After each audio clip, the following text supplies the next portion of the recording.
A short girl with long golden hair waited along with the people to cross the street. Suddenly, a dump truck accidentally shifted into the wrong direction, causing many other cars to crash together. The girl noticed a tall boy with shiny black hair who was wearing her school's male uniform. The accident took place when the boy whispered in a corporate worker's ear when a slash of yellow light spurred on the moment. Out of her sight, he was already crossing the street despite the commotion down the streets. Shocked, the girl sat down on her chair in the classroom, wondering if she could ever find the guy she saw earlier at the intersection here in their school, knowing well that Hatagaya Academy has an overwhelming population. The class started in section 1-5, but the teacher introduced a guy with shiny black hair to the class.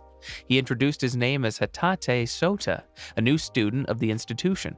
Incredibly surprised, the girl abruptly stood from her chair and pointed at him. When she realized what she did, she turned red and quickly sat down, embarrassed by her actions. After their first class, some students approached Sota in the hopes of making friends with him. Unfortunately, all of them were rejected immediately. He then noticed that the girl had been staring at him since his entrance. The moment they made eye contact, the girl confronted him to talk to her in an instant. Sota agreed to this, and they went to the building's rooftop. Instantly, the girl confronted Sota about his strange actions and presence during the accident at the intersection. She complained about his habit of looking at a person's head and reading them before deciding on anything. With reluctance, he mentioned something about flags. He then explained how he can see flags and destroy those flags to prevent people from getting hurt by their expectations and those who want to get close to him. He believes that misfortunes come to people who get close to him, thus he needs to be alone. She confronted him and scolded him that he shouldn't feel alone and shouldn't blame himself for the misfortunes of others. She told him to be himself around her and introduced herself formally, Nanami Knight Bladefield. She then went back inside and they decided to eat lunch together. They sat down in a shaded garden of the school to realize that Shota did not bring any lunch. Suddenly, some classy, peculiar, and super energetic brunette girl came out of the bushes and shyly introduced herself, Mahagawa Akane, who is also one of their classmates in 1F. She asked Shota if she could eat lunch with him, but he did not know who she was. Nanami informed him of Akane's background as a daughter of the rich Mahagawa group of companies. Flushed, Akane also revealed Nanami's background. She is a princess in a small backwater country in Europe, the Principality of Bladefield. He rejected Akane's offer immediately, but Nanami tried to persuade him to make friends and discard his feelings of guilt. He saw a yellow flag, which stands for friendship, on Akane's head come back when he had broken it earlier by rejection. He let her do what she wanted, and she was ecstatic. After all their classes, Nanami and Shota were coming out of the campus together when Akane ran fast to catch up with them. Shota asked her why she wanted to get close with him. Akane answered that she felt like he was screaming like a cat, and she wanted to help him. This made him feel so low, but Akane wanted to visit his house as a sign of their friendship. The three of them headed to a very far place. Upon arriving, Shota introduced an abandoned house as his home. He was grateful enough to have a shelter like this, and the two girls were still shocked by the view. They went inside despite the struggles and tiptoeing through broken floors. They arrived at his room, and Akane revealed that it was her first time in a friend's room. Later, when Shota went into the bathroom, Nanami confronted Akane of her intentions. Akane revealed her childhood experience with a friend she could not save. So, she wanted to save Shota instead. When they were about to leave the house, Akane forgot something in the room. While Shota and Nanami are already outside, Shota noticed a death flag forming on Akane's head. He ran inside the house, seeing Akane falling from the second floor and could not save her from falling. He went to her and tried to break the death flag, or else she would die. He then remembered that a way to break a flag is to form another one. So, he kissed Akane on the lips to form a romance flag, and it saved her. She screamed loudly and blushed hard. Shota opened his eyes to the view of the ocean while on a ship. He saw a silhouette of a girl he called Oni-san. As he blinked, a hat flew on his face, and when he removed it, he saw a girl with pink hair. They went inside and she introduced her name as Sakura, who offered to play a game. Flashback ends. Back inside their classroom, Shota greets Nanami, but she refuses to acknowledge him formally and addresses him as a perverted guy who kissed Akane without permission. Later that morning, a voluptuous girl with green hair who always brings a spatula shouts, "So!" as a form of greeting for her childhood friend Sota. She hugged him and spoiled him like she did when they were younger in front of their classmates. Her name is Kikuno. She explained why he did not know she was one of his classmates and that she got sick on the day he transferred. She was older than their batch, but since she studied overseas last year, she had to take one grade level back. Eventually, the four of them went to Sota's house as Kikuno wanted to check her childhood best friend's shelter. She bawled when she saw how devastating the house's situation was. She even thought that Nanami and Akane were Sota's girlfriends and instantly agreed to such an event if it is indeed true. While in a train going back from Sota's humble abode, Nanami asked Sota what flag was on Kikuno's head, and it was the sisterly love flag. When Sota tried to reject Kikuno's intentions, the flag dodged, and it did not break. Back at school, they headed to the Tea Club, an extracurricular program in school that all four of them joined in. Here they met Ryukishibara Sumugi, the school elder who was believed to be existent even before the school was founded. They came here for the purpose of asking for help in designating Sota into a room in the school's dormitory to provide him with a pleasant stay and a good shelter during the school year. The elder refused such an instance of asking for help as it was that easy to do. Hence, they called young Memori, a youthful girl with purple hair, green eyes, and who wears protective gear around her extremities like a maiden warrior. She is Saitaijui Memori, the student council president who barged in to present herself as the hero of the needless. Eventually, all this help and new characters involved are for Sota's house renovation. As soon as they arrived at his house along with the elder and Memori, she estimated the duration of the renovation of the house, which will be done by the Hatagaya Academy's engineering squad, along with the more workforce. A number of their classmates from Section 1F also joined in the making. When the house was completely renovated, Sota thought that it was a male dormitory. However, the student council president failed to inform him that he must live there with 4 more people or else the dormitory will be demolished. Prior to that, the elder spoke with Sota while the other put up the finishing touches of the dormitory. The elder said that what the others are doing is a form of goodwill, not something of favor to return. Sumugi wanted him to feel their goodness at heart and not take it as a debt to return. The next time he knew it, Akane already volunteered to stay along with Kikuno, while Meguma, who is a male classmate who's always misconceived as a girl because of his pretty features. He decided to live in the dormitory with them because he believes Sota was the first person to correctly define him as a man. Of course, Nanami was in, but in the condition of staying in a room that she prefers. Decided they all stayed inside Sota's room for the night because his room was the only one with furniture. The girls decided to take a bath after a day's work, left Meguma with Sota.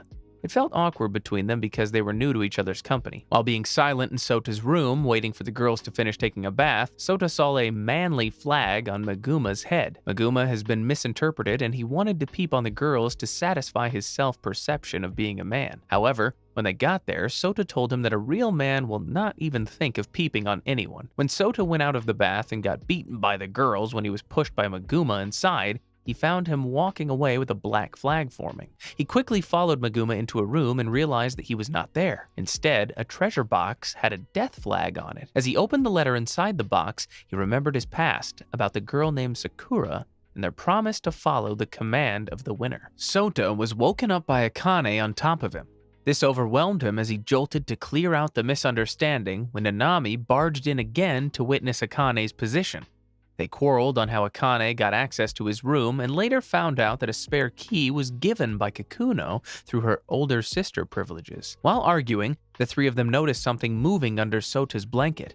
It was Meguma, who was led to Sota's room in the middle of the night by Kikuno after he went to the bathroom. Kikuno saw the four of them in Sota's room and was delighted by the surprise that her plans worked early in the morning. She invited them all to eat breakfast while Akane believed everything Kikuno was doing was for the happiness of Sota. Minutes passed when they heard a loud propelling noise outside the window.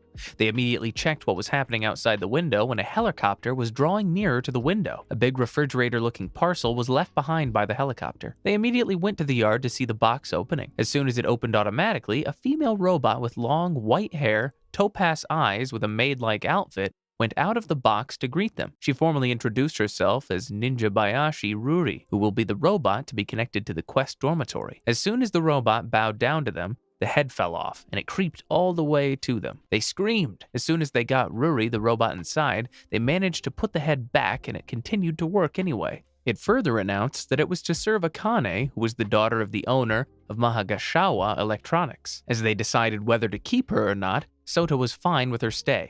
They welcomed the robot and headed to school as they were all running late. During break time at school, their group from the Quest dormitory stayed at the building's rooftop to watch school announcements through a projector via Ruri. While watching, news came from the student council president about the week-long athletic carnival called All-Week Athletic Carnival. The team that can get through the week with the best record will be given the title MVP. It is a hyping event in the school headed by the student council, which Kikuno and the others are very excited about. While the others are hyped up about it, Sota remembered his memories from a certain past and the idea that he might not be able to decipher it for now. Suddenly, the student council president came to personally speak to their bunch. She informed them all about the possibility of closing the Quest dormitory because many of the administrators' spite combined the dormitories. Their jealousy on males who can mingle with girls in the dormitory pushed them to be so compliant about the dormitory. Hence, the student council president made a deal with them that if the Quest dormitory group of students become the MVP of this year's athletic carnival, the Quest Hall will not be closed. Otherwise, Sota will be expelled and the dormitory deconstructed. To help the squad win, she sent a helping hand from Class 2F, Ayazaki Rin. She had a typical misandrous flag on her head, Sota saw. She has this feministic aura and personality that cannot stand men depending on women. Back at the Quest dorm, Rin became one of the dormers and trained all of them starting by waking up earlier than 6 a.m. to run and do some physical exercises to build their muscles. While the other girls were taking a break from all the training, Rin made Sota work twice as hard and made him run with her more to train him. Sota was out of breath when he asked if he could take a break for a second when Rin complained of how weak he was for the team. He sat down in front of the lake and expressed how new this was to him, given that he had been alone for such a long time up until recently. Rin shared how he resembled her childhood friend, Sota, who she praised the most because he could fight her without fear. She then texted her childhood friend to share her story about him when Sota received an email. It was from Rin, and they confirmed each other. Rin informed the girls about their reunion. The girls were happy that the two finally got along well now and are childhood besties. The next day, they swore resilience and aimed to be the MVP team for Sota and the Quest dormitory. The all-week-long carnival activity has truly begun. Kikuno, Akane, Nanami, Rin, Meguma, Ruri, and Sota had their roles already and had assigned which games they will have to win to reach the title of MVP. Rin explained the mechanics on how to get the MVP title, especially to Sota, who is new to the system. The mechanics focused on teamwork, which means that winning all the games during the whole week can guarantee them the title. They've chosen the activities assignment on their individual qualities. Akane started the rally of games while Meguma waited in for a few minutes for the boys' 100-meter race and was yet again misconceived by Ruri as a girl. The student council opened the ceremony with Sumugi, their elder, who spoke of the carnival during his old times. A teacher's massage competition is even included in the activities, which is quite beneficial to the teachers. Nanami was praised by Rin for easily winning the princess competition, in which she was the only one qualified. In the PK tournament, Sota wins easily by reading the enemy's flag and where the ball is headed to score. Suddenly, a crowd goes wild for Meguma, who is easily winning the track race. He was a part of the track team before, but has now joined the housework club. Akane came back riding her horse from winning the horse riding race and offered Sota a ride, but he rejected her offer, so Rin, Meguma, and Kikuno threw him on the back of the horse and was transported to his next game. During the second to the last day of the week, they gathered in the kitchen of Quest dormitory and met up to plan for the coming days and are aiming to strengthen the friendship to prevent Sota's expulsion and the dormitory's shutdown. Sota went to the unlit area where the sink is located and coughed harshly. He realized how he's getting used to a laid-back life and escaping his problems. Ruri found him and told him about her analysis on the girls' loss of esteem and how he is affecting their emotional and self-confidence. He wanted to throw the game off, beget the expulsion instead. With this, he felt that Ruri can be of comfort knowing that it has lesser feelings than humans like the girls. They would just worry about him more. He and Ruri went into the Green Garden. He eventually told Ruri about his nearing death and how scary it is for him. As his emotions intensified, he expressed his greater fear of inflicting sadness and grievance on the girls when he dies after making good memories with them, and that if he would be expelled, it might be bearable for the girls and gives them less pain. He suddenly remembered the letter he found in the treasure box days ago. As soon as he spoke the line, Princess, Knight, Magician, Clergy, Ninja, Ruri floated and lit up and was activated, the first flag program code to initiate white hacking mode to send him to his memories. He was sent to the past Quest dormitory. The Princess Knight, who exactly resembles Nanami, spoke to him that he was a king. She then commanded the Magician, who resembles Akane. the clergy who was not familiar to him, and Ninja who resembles Rory. After that flash of the past, he was taken back to Rory the robot. The next day, their last shot was for Sota to win the PK tournament finals so they can head on to the final teamwork activity. Unfortunately, Sota was very distracted and was not able to guard his base properly and was only titled second place. Sota was everywhere talking to all the girls in the team to give them a morale boost before the activity. He realized that the past he remembered last night was Sakura trying to encourage him to find the truth of the world, and Quest Dormitory was the first clue, so he had to stay. They did their best individually in the teamwork relay activity, but when Nanami fell and got injured at the most critical moment when they were about to win, as a result, they only won second place, but because the administrators saw their teamwork as they played, the MVP title goes to them regardless of how much points they only got. All of them were very delighted by the news. Sota was looking for something on a spot in Quest Dormitory when all the girls in Megama were stampeding towards him, screaming, "Sota, it's not fair!" Confused by all the commotion, Sota wondered why they were all making a fuss and sat down with everyone in the living room of the dormitory. He found out that Akane told the other girls about their deal. Akane can go somewhere alone with Sota if they ever successfully win the MVP title. All of them, except for the in-denial Nanami, wanted to go on a date with him, so they conversed on the matters chaotically. Nanami suggested that they can divide the time of the day to be with Sota alone. They all agreed to this setting. Sota got changed to start the scheduled date with everyone except Nanami and Rory. Rory had to do something else, while Nanami said she wanted to stay alone in the dorm. Nanami entered Sota's room to tell him repeatedly that she didn't want to go and have a date with him. He said that he understood her point. Nanami then started to leave the room when a piece of paper fell from her clothes. She was trying to coerce him to not buy her a special cake along the way, and she said it twice when she actually wanted the cake and was in denial. Sota was running late for their manly date. They decided to spend their time on the claw machine. Megumi's attempts on clawing even just one stuffed toy failed ultimately. He looked at Sota, almost batting his eyes to let him try and claw one. Sota's first attempt, he saw one stuffed toy with a Claw the Bear flag, and when he tried to claw that specific stuffed bear, he got it. Megumi thanked Sota by buying him a very large ice cream platter. He wanted them both to try eating a big serving of ice cream in one gulp as Megumi considered it manly. The next date was with Akane. She brought Sota to a lake so they could rent a boat and have a talk while rowing around the lake. Akane said it was her dad's idea since most couples who go there break up. She explained that since they aren't a couple, they aren't qualified to break up, but instead they can stay together forever because they're friends. However, she is open to being a couple with him in the future. To ruin the awkward silence, Akane stood up and almost fell off the boat. When Sota caught her, she got wet and her lingerie that her mom suggested she wear was seen through her clothes.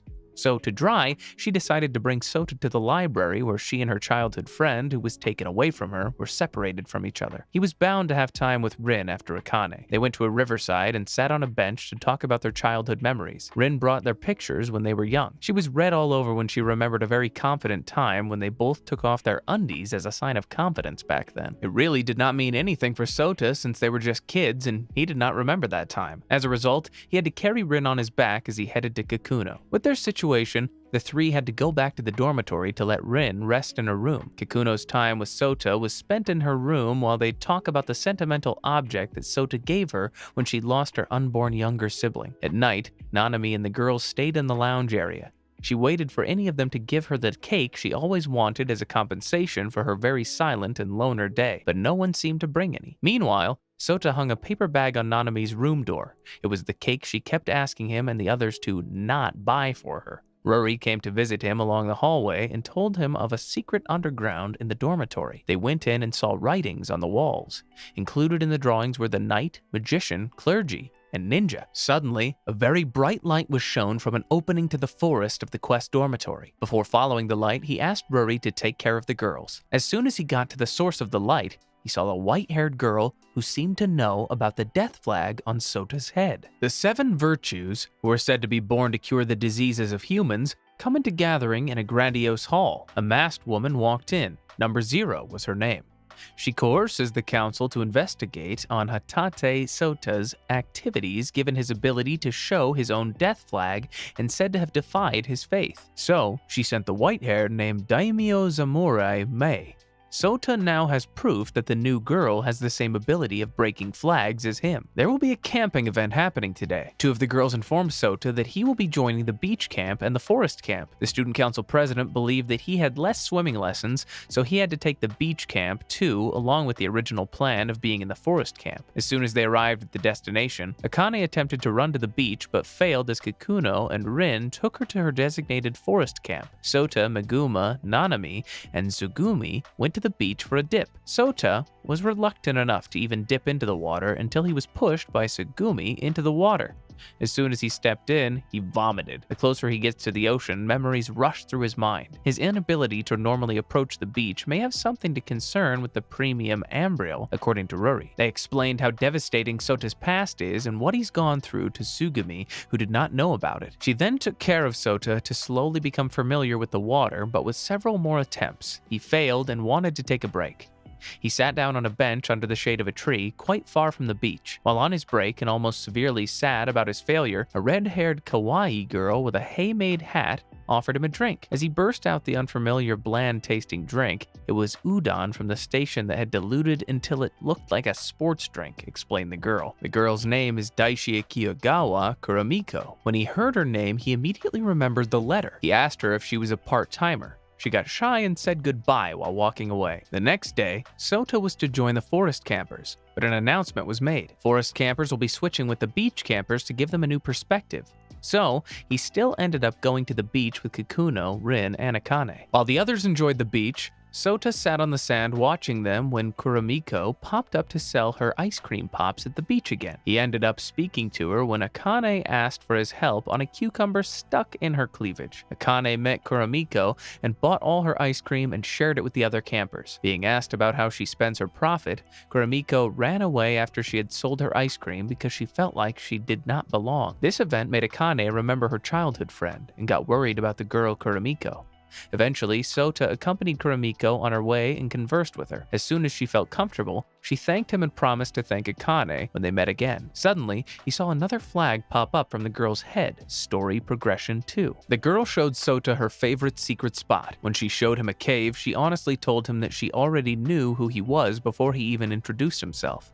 He thought she wanted to seek revenge because she was a part of the premium ambriel, but instead, she wanted to make up for her parents' deeds. When they were about to leave the cave, the water from the sea rose, which stranded them there. Kuramiko blamed herself for the cause and had death flags on her head. She asked Sota if she could be his honorary sister if they could get out of there, and cried. Sota had to break the flags and decided to become true siblings and bring her to Hatagaya Academy. This broke her death flag and turned it into a story flag. Suddenly, the shadow of a creature came rushing to them with red eyes. It was Ruri, who came to save them. When they're finally at shore, ready to become full-fledged siblings and tell the others, a girl with short orange hair was standing in front of the beach on a windy night. It was Megumu, who was wearing girl clothes. He explained that his sisters sneaked into their quarters and changed his outfits into girls' clothing. Kuramiko was welcomed as by the girls as soon as Sota explained to them his plans to be Kuramiko's older brother. Tsugumi was present during that moment and spoke to the student council president, Mimori, who is the school's chairwoman's granddaughter. They asked Mimori to ask a favor to the chairwoman to let Kuramiko enter Hatagaya, and since she was reluctant at first,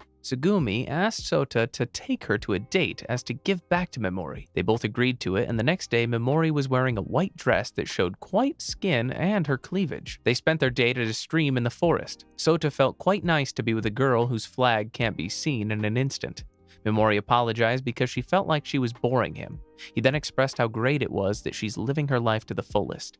In the middle of his words, Mimori remembered her brother, who also said the same about her while on his deathbed. Mimori hugged Sota and told him that she was willing to do everything to make him happy.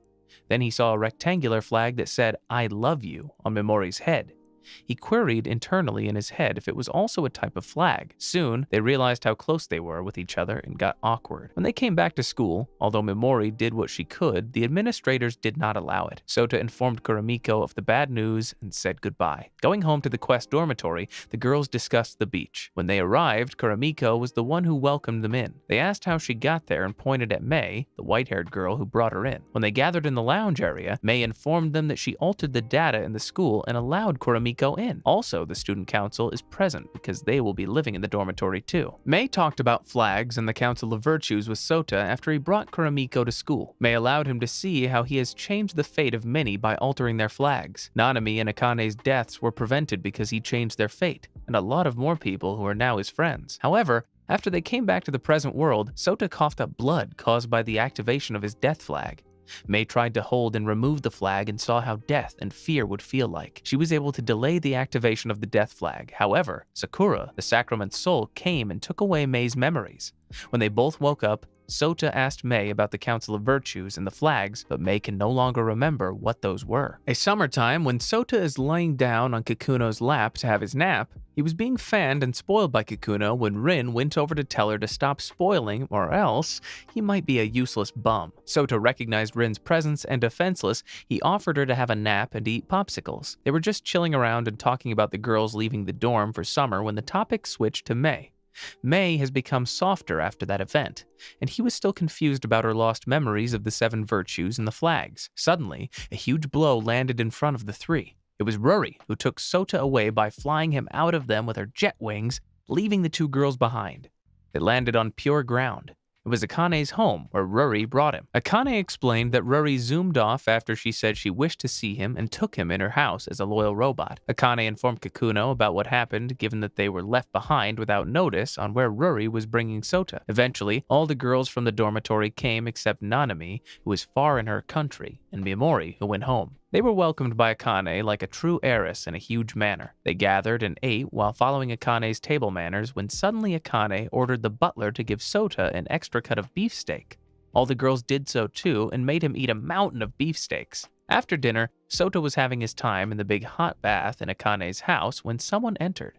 He thought it was Megumu, who tried to talk to him, but it was Rin who came in, all naked. They both got shocked and hid in the water. Moments later, the other girls went in and Sota had to hide behind one of the stone decorations in the bath and had to slip away through Rin's distraction. A sudden call from Nanami came for Akane. Akane, who was all dressed up for bed, received the call when suddenly the others came to view the video call. Nanami cried and hated them for not inviting her, and cried when the battery of her iPad went out. The next day, all of them along with Sota came to the country of Bladefield. They were welcomed by Nanami at the airport, and they threw at her a huge pillow with Sota's picture printed on it. They later rode on a train voyaging to the central kingdom called Twin Blade. It's a 3-hour ride to get there. Everyone began to ask questions about how peaceful and serene the place was. Mei added that the chief industries of the kingdom are dairy and wine. Later, a small Ruri popped up from Akane's bag and introduced herself. She informed them that her usual body is under maintenance, so she had to be small this time. A few hours went by. Sota went out of the toilet to go back to their designated train car when he encountered a royalty. It was a girl with long gray hair with shining purple eyes and a black royal dress. She introduced herself as Hakuwa Berserker Bladefield, the 14th princess of the Kingdom of Bladefield. She was very interested about Japan's culture and about ninjas, so they decided to talk about it in her designated train car. As they were discussing, Nanami found Sota and asked him what he was doing. Ruri placed a tracking device on Sota, which let them find him. Nanami greeted the youngest princess formally and spoke to Sota about her. Without notice, Hakuwa's bodyguards are attacked by an assassin who looks exactly like Ruri's usual form. Ruri informed them that it was a new European model which was newly launched and is built to assassinate. They tried to run until they reached the train's last car. They had no choice but to unlock the bolt and separate the last car from the train to escape Hakuwa's death.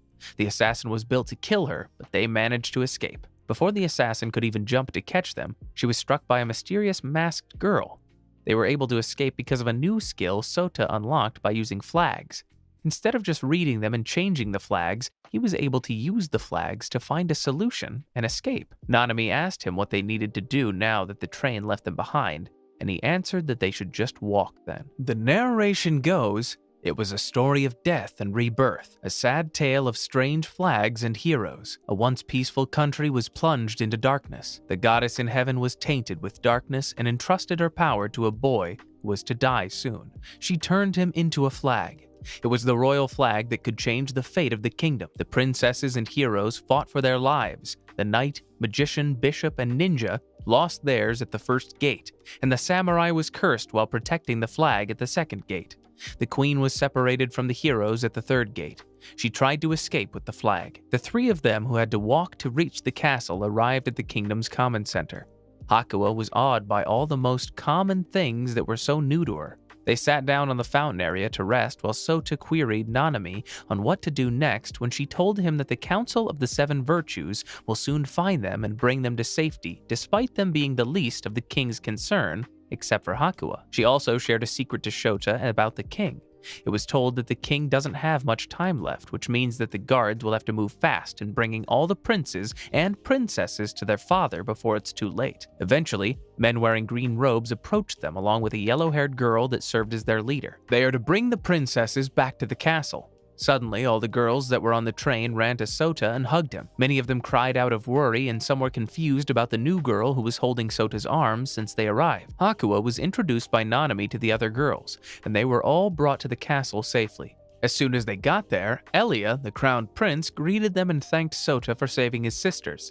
Nanami and Hakuwa hugged their brother, and soon after, all the girls collected in Sota's room when they had their own designated rooms. Hakuwa expressed her glee upon watching the television for the first time. The channel suddenly changed from cartoons to a live conference of the crowned prince. They all anticipated and listened carefully to the revelation. The 14th and the 13th princesses are the daughters of Elia, and not of the late king. They are the true heirs to the new throne, which was the reason why all the other older princes and princesses tried to assassinate them both. Learning about the death of the king, the two princesses went out, and it was clear on Hakuwa's face how confused and mixed up her feelings were on this news. She greeted all of them in the room and told them to try to enjoy the celebration after the death ceremony. During the celebration, Hakuwa tried to laugh and have some fun. Shota and Megumu were even mistaken as the bride and the groom in a celebration held on that same day. Sota finally broke it with Hakuwa and told her that he understands that she's trying to be happy, although it's clear she's not. She feels despair and sadness for the one who took good care of her. She asked Sota for some advice because she sees him as someone quite gloomy and has a lot of experiences with that feeling. He saw on her head an annoying girl flag, which she expressed quite well. He then told her to smile and be happy because he thinks that it's what her grandfather wants instead of despair and depression. Eventually, she was welcomed by the girls who were touched by her feelings for Sota. They treated her as a part of the team who wanted to take care of Sota mutually. Nanami thanked him for helping her sister. Later at night, Sota sat on the fountain in the castle viewing the night sky as they are leaving the kingdom by tomorrow. Suddenly, a white, torn flag flashed into his mind, and he noticed a stone carved with a fairy tale. He approached it and tried to read the writings, but failed. Number 0 came. She was the girl leader with yellow hair from the Council of the Seven Virtues. She told him about the fairy tale, and soon after, Sota began to recognize and asked openly, was all he did worth it in the end? The story felt like a metaphor for his life. Suddenly, Number 0 asked if he loves or hates the world. All the memories from his past, the people who wanted him dead, and that time when he tried to end his life all flashed. Number 0 left and told him to see her again soon, and by that time, she wanted to have his definitive answer. Mimori has arrived at the Quest dormitory as summer has ended. It was nighttime when she arrived and had been giggling even at the doorsteps of the dormitory. She's looking forward to seeing Sota for a long while and is giddily knocking on his door to say she misses him. As the door to Sota's room opened, Hakuwa welcomed her with a great big smile. Mimori gasped when she realized that she did not know the cute girl and screamed, "Who is this?" The morning after, classes began and Hakuwa has started schooling in Hatagaya Academy along with her sister, Akane, Megumu, and Sota in 1F. Everyone was in awe of her cuteness and thought that there is already a real-life princess. Nanami complained and scolded them that she is also a real-life princess and sobbed cutely. As Hakuwa naturally blended in with her classmates, Megumu and Sota were talking about her when she approached them. She asked Sota to sign some papers and told him that it was the endorsement of the candidates for the Miss Hatagaya Academy pageant held at the very start of the festival. Sota was assigned to sign the entry forms of all the 9 girls of Quest Dormitory to join in the pageant. The girls told them that they would join if Sota agreed, and even Megumu was included. Kuramiko, Mei, Sugumi, and Sota were gathered at the dining table to talk about the endorsement and that Sota should help each one of them equally. Kuramiko even teased Mei for being happy to be endorsed by Sota. Everyone in their class is preparing for their booth, called the Ghost Maid Fried Noodle Cafe, while the girls are preparing for the pageant seriously. The day after, Hakuwa and Megumu were testing the maid costumes and Sota was complimenting them. Afterwards, he approached Nanami about her entry and she answered that she was just joining in because she didn't want to be left behind again among their group and continued hammering the nails on the props needed in the cafe. Eventually, Sota was walking around the whole day to help all the girls in their pageant and the class for the cafe's success during the festival. Then, the night came. Sota seemed unable to sleep. He kind of understood how tired everyone was for the upcoming festival. He thought about the letter and the mission he must know about the truth of the world. He looked at his reflection on his window and still saw the death flag on his head. He worried about its activation and the possibility of wasting everything that he had invested in now. Nanami popped in his open door. She informed him that he left his door open and asked him if he had been trying to solve a problem on his own again. She wanted to let him know that he could ask for help but did not push him. So she left and greeted him goodnight. The day after, the preparations continued. All the hammering and designing has almost come to completion. Sota wanted to take a break and form a snack buying committee. Akane, Megumu, and Nanami, along with Sota, became the group and bought snacks. While walking, the girls felt the extreme happiness in small things and cuteness of everything that night. Perhaps a feeling that most people feel the day or night before the festival that they've been preparing for. The day of the festival has come, and a lot of students and people went to see the first event of the festival. Memori gave her speech and opened the festival. The pageant began with hundreds of audiences waiting for the 9 young ladies. The judges were Tsugumi, Kuramiko, and Sota, who was confused why he was one of the panels. The pageant started with the introduction of the candidates, then the swimsuit competition wherein the girls had to be squirted with water by Sota, then a lot of competitions like cooking, karaoke, etc. And with the audience's votes coming together, all the girls got the exact same votes. Hence, to finally honor the winner, a passionate confession to Sota. Nanami started the game, and no one expected her serious and most passionate message.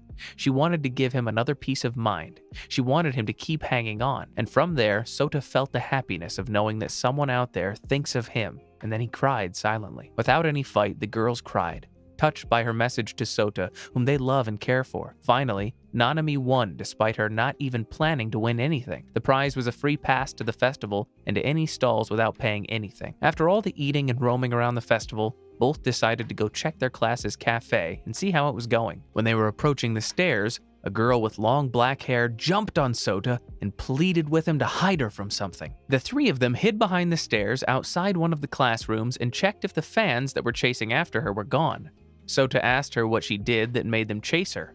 As soon as she took off her glasses, Nanami screamed, "Sarah can!" She's the famous idol who is loved by all Japan. She sold over 10 million CDs, broke records, and she's the ultimate super idol. Nanami is in her 100% fangirling mode and was willing to throw Sota out of her way if she had to. Sota asked Sarika why someone that popular would come here. Nanami knew that she was going to perform at the festival, but her performance is still on the last day of the festival. She asked her why she was too early and was present on the first day of the festival instead. Sarika reasoned that she wanted to check the stage for her festival concert so she can foresee her performance and the environment that she's going to perform in. Also, she wanted to check out the festival itself and find something she might want. With that said, Nanami was wholeheartedly invested on showing her idol, Sarika, around the festival and the school to spend some time with her and be close to her as well. They both got so excited and began hopping away while Sota was taken aback when he thought about the bard in the fairy tale who seemed to be Sarika in this world. He shrugged it off when they called him to start walking because he promised himself to just have fun in the present. The time passed and the 3 went through a lot of activities like Sota and Akane, who were horseback riding, the girls who were having fun feeding Sota some sweets, visiting cafes, and booths experiencing boxing. The day ended swiftly when the 3 of them finally went out to see the area where the stage for Sarika's concert was located. She saw it and somehow Nanami apologized for the small area. Sarika said it was fine as it reminded her of her debut stage back in her middle school when her teacher and classmates believed in her. She exposed her old self who almost gave up on being an idol way back then. If it weren't for that special guy she met at the playground who was wearing a purple hoodie and who she named Purple Flag Man, it was that guy who gave her courage and believed in her because she had a success flag on her head. This placed a lot of confusion and frustration hidden at the back of Nanami's mind because she thinks she might know who Sarika is referring to. But still, she did not break Sarika's moment, and in the end, Sarika hoped Nanami and Hatate can come to her concert soon and bid her short farewell. Nanami attacked Sota for her claims, while she stopped midway because Sota opened up about that day. It was the actual day that he was about to take his life. At night in the dormitory, the girls were conversing loudly about what they are really preparing for in this year's festival. Nanami thought she was thinking of the same thing with everyone else when she proclaimed that it was Sarika's concert, and the others announced they were preparing for the post-festival dance party. While the others already had something to wear, Sota was not even informed about such a thing when every one of the girls, including Megumu, wanted to dance with him. He was pressured but also overwhelmed by the anticipation that they must spend time with him. As a result, he promised all of them a dance with him, and that includes Nanami. Days passed and the festivities continued at school. Competitions are beginning to end and Sarika's concert truly is coming to start. Before Sarika began singing her song, she informed everyone that tonight's concert will be broadcasted live around the world, in countries where Sarika is known. Everyone applauded, while Sota was amazed by how popular she's become because of his words.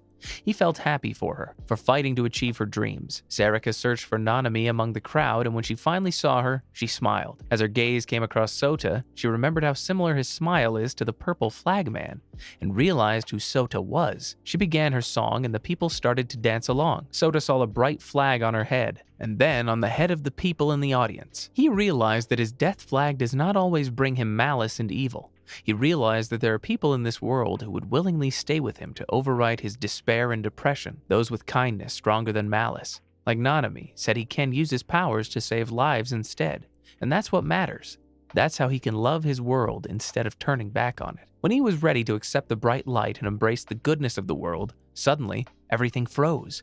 Number 0 appeared on stage as everything turned gray except for Sota and Number 0. The people are projected with digits while still frozen. Troubled and lost, Sota indirectly asked Number 0 why there are digits all over everyone else. He's now able to see other data or information more than just seeing flags. This time, his power to just see flags has reached its full potential of finding out about the reality of the world.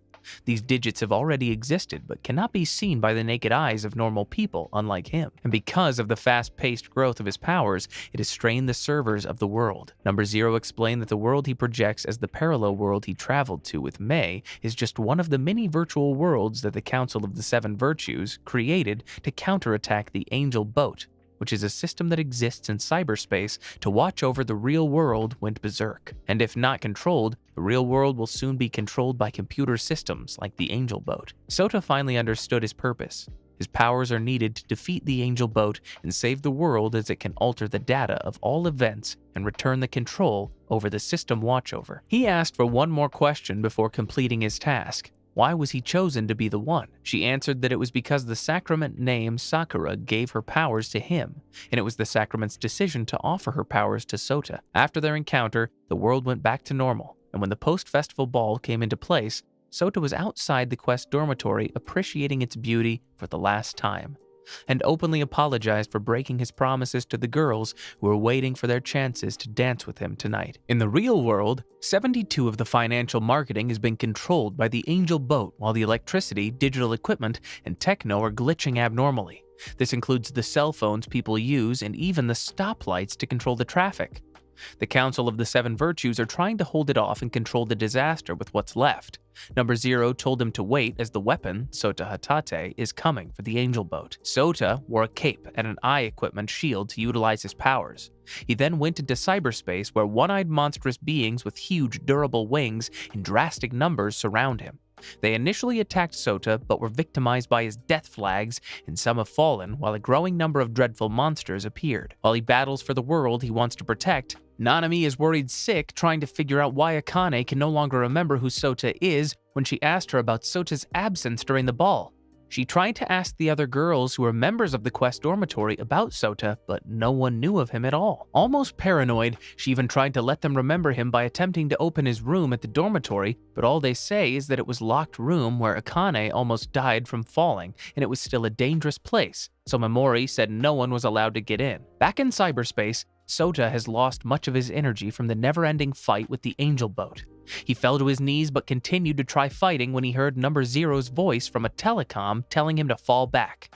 She manipulated him to protect the kingdom of Bladefield from the Angel Boat, and so he kept fighting for the ones he loved to be saved. Back in the dormitory, the time swiftly passed and Memori among all of them has graduated, which meant that the Quest dormitory is to be demolished. All of them except for Nanami did not remember Sota, and even wondered why they stayed in the Quest dormitory when it was very far from school. Nanami felt sad about their situation, which triggered her curiosity about this mystery to rise above what she can take. She barged into Sota's room in the dormitory and found the letter that he found in a treasure box underground. She was quite taken aback by the penmanship of the writing in the letter as she recognized it as her own. Rory appeared and kissed her to let her know the truth about everything. Another Nanami appeared, but with her hair falling back like the princess she is. That Nanami told her about the truth of her brother, Sota, that the fairy tale of Bladefield is turning to reality and will turn Sota into the flag. The angel boat created a revolution on the Seven Virtues, who has been the keeper of the real world's data. They saw the angel boat as a threat and used Sota to defeat the revolution.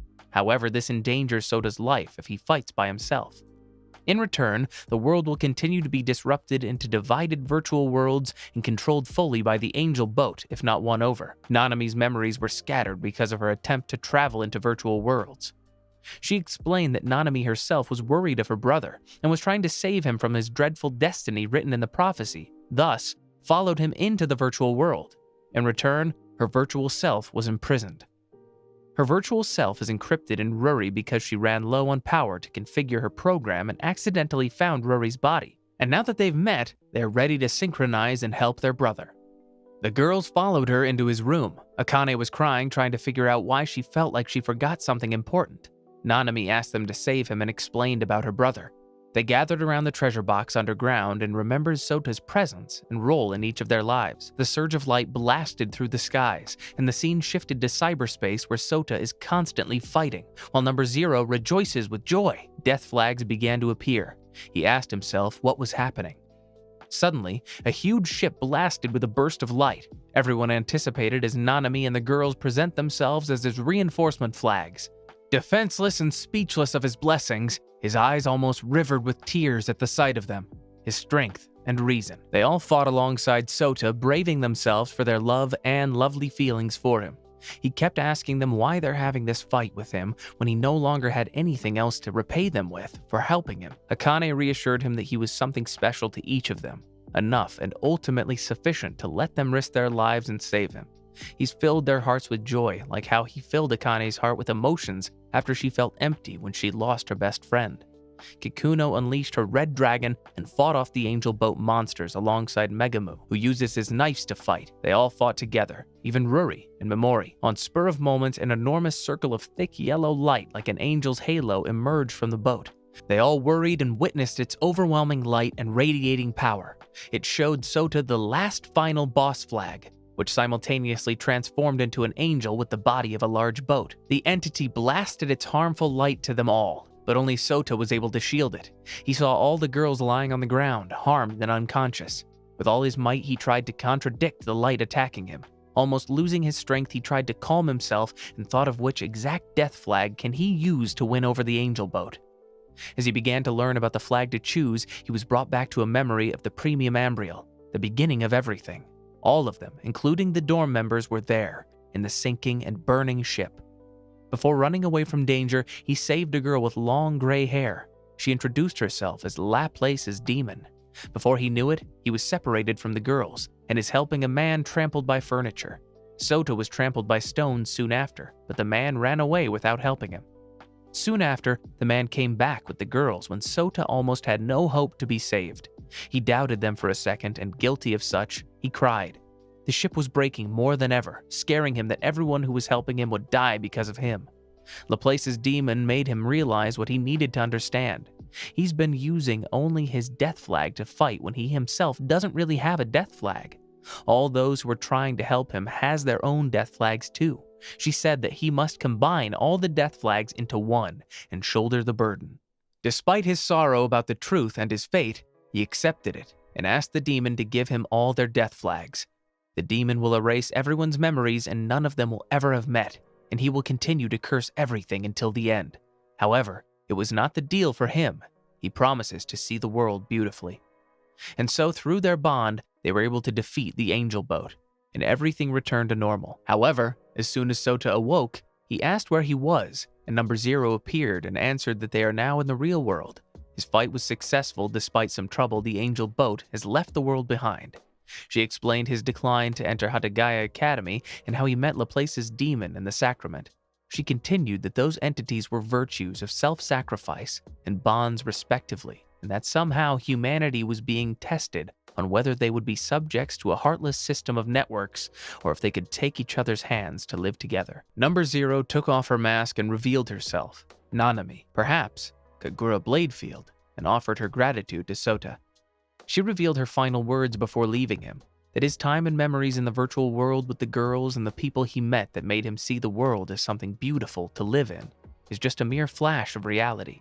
Even Nanami dividing virtually. Sayonara, my prince. Nanami appeared with a bouquet of flowers for him. He returned to the Quest dormitory to move in soon and make new memories with all the girls again. He met Akina, who only knew him just today. When they were choosing rooms, Akina ran to the same area where she fell and died. Sota remembered the incident, and before Akina could even fall, he was able to catch her and thanked her for being safe. Thus, the story ended and left us with a great moral. Always go for it, to avoid regrets, and to achieve your own success.